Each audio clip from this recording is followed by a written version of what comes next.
My name is Chris Spradlin, and I'm a campus pastor here at lifechurch.tv. So we're actually going to this guy's house. His name is Mike Leehan. It is the most unbelievable, supernatural, God-sized life change story that I've ever had the opportunity to be a part of.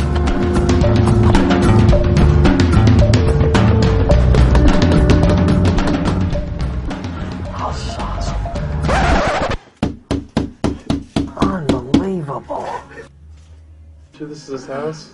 Yeah. Invasion! Invasion! You are getting invaded, Mike Leehan! Question for you. Yeah. Do you love your church? Yes, I love my church. Alright, man, let's get started. You and I have walked through a lot of stuff together. Yeah, we have. Over the past 12 months. Grew up lonely, kind of doing the church thing, and get a little bit older, get married, get divorced. Isn't that when everything just shifted for you? Yeah, that's when everything went bad in my life. That's when I got mad at God. I knew there was a God, but in my life, when I was growing up, we were kind of taught that God was both good and evil. So I thought, you know, I might as well serve the evil side of God, because this is no fun. Painful divorce and missing my kids, and that's when the downfall started. I'm afraid. If I'm going to be afraid, I might as well be on the attack side. So I made a pact. I was sitting on a couch. Some stuff happened, and I ended up in B. Dalton bookstore, directed by spirits, to be honest with you, just directed by the evil side. And I picked up one hand the Satanic Bible, the other hand was on a book of shadows. Never saw him a day in my life, but pulled him out of the bookstore.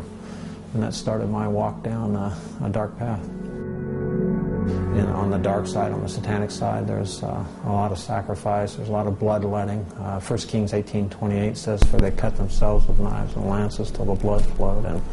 And I've got cuts all over my body, you know, from sacrificial cuts. What does that mean? It mocks the blood of Christ, and it's a sacrificial way to gain power, manipulation and control over people. You call in demons, you cut, you bleed. The first time that I met you...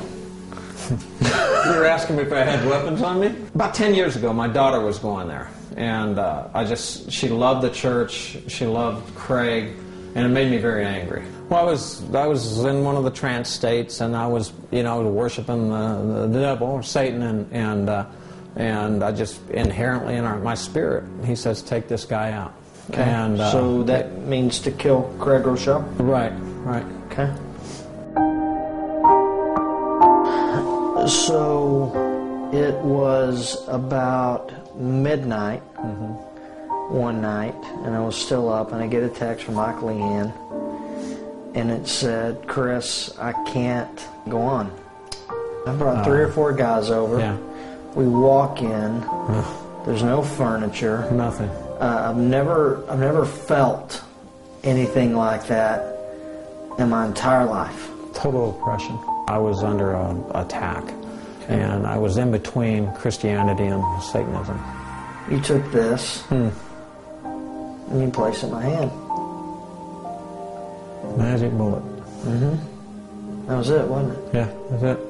That was going to happen. In fact, I lived 51 years to die until I got saved, but that particular bullet was the one. I'd done some rituals over it. It was going to be the one, and that night I gave it to you. I felt enough freedom with your prayers, and you guys were out there for what seemed like hours. I don't know now. I wasn't totally there, but that night saved my life. I went and sat on a hill, and it was cold. It was mid-January, the trees were moving, I could see stuff, squirrels running, and all of a sudden everything went blank, just everything. And for 3 hours I sat in that hill and experienced God. He came to me. He knew this was it. He said, "You've been called. You're much like my son Paul. I named you Michael.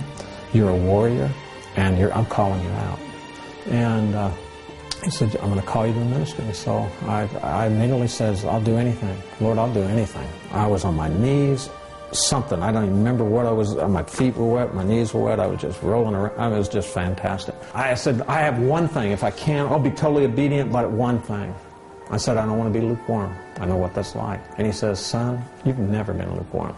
Went back to the cabin. And hadn't talked to anybody. There's 5 guys on a porch. I said, I've got a story. Does anybody want to hear it? And they they saw this man that was just totally possessed before, and now they're seeing something different.